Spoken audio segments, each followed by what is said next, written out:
Now in this video, instead of being given a point and a slope of a line, we are just given 2 points that that line goes through. So the first thing we're going to do is find what we're missing that we weren't missing in A and B, and we are going to find the slope between these 2 points. So quick review of the slope formula. Slope is a change in y over the change in x. So on the top, we are going to subtract the 2 y coordinates, the 8 and the 2. Now, do you have to take 8 and subtract the 2? No. Just be careful in the bottom then what order you follow then. Now, since we started with the 8 on top, we have to start with its partner x-coordinate on the bottom.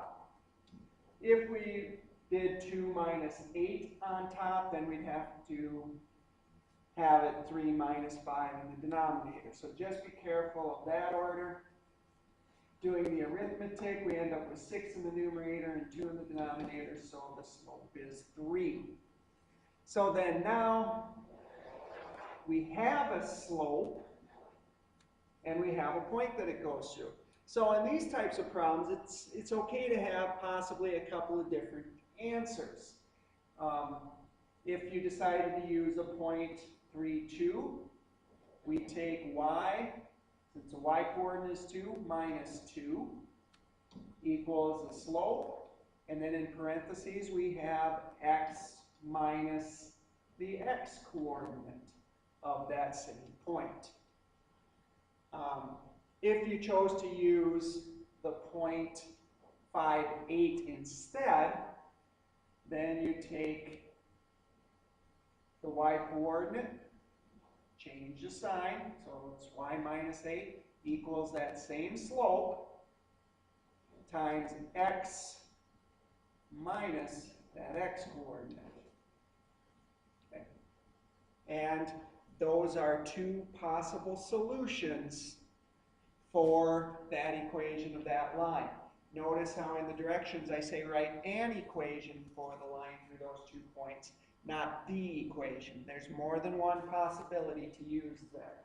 And we will just leave these in point slope form, since that is the easiest form to write them in. Now in the second one, in example D, finding the slope, once again, we subtract the y coordinates on top, 7 minus 0. Since we started with the 7 on top, we need to start with its partner, or 0, in the denominator, minus negative 5. In the numerator, we're left with 7. 0 minus negative 5 becomes 0 plus positive 5. So we have a 5 on top, so our slope is 7/5. So then our 2 possibilities, we could have y minus 0,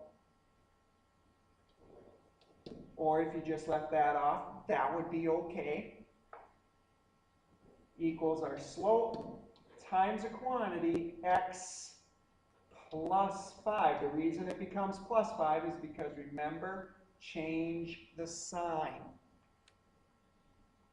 Or we could have, using the other point, since our y coordinate is 7, we'd have minus 7 in the equation, changing the sign, equals our slope times a quantity, x minus the x coordinate.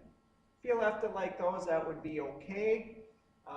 Do you need the x minus 0? No, you could just have x, since anything minus 0 is just that thing. So those are the 2 possibilities in point slope form for example D.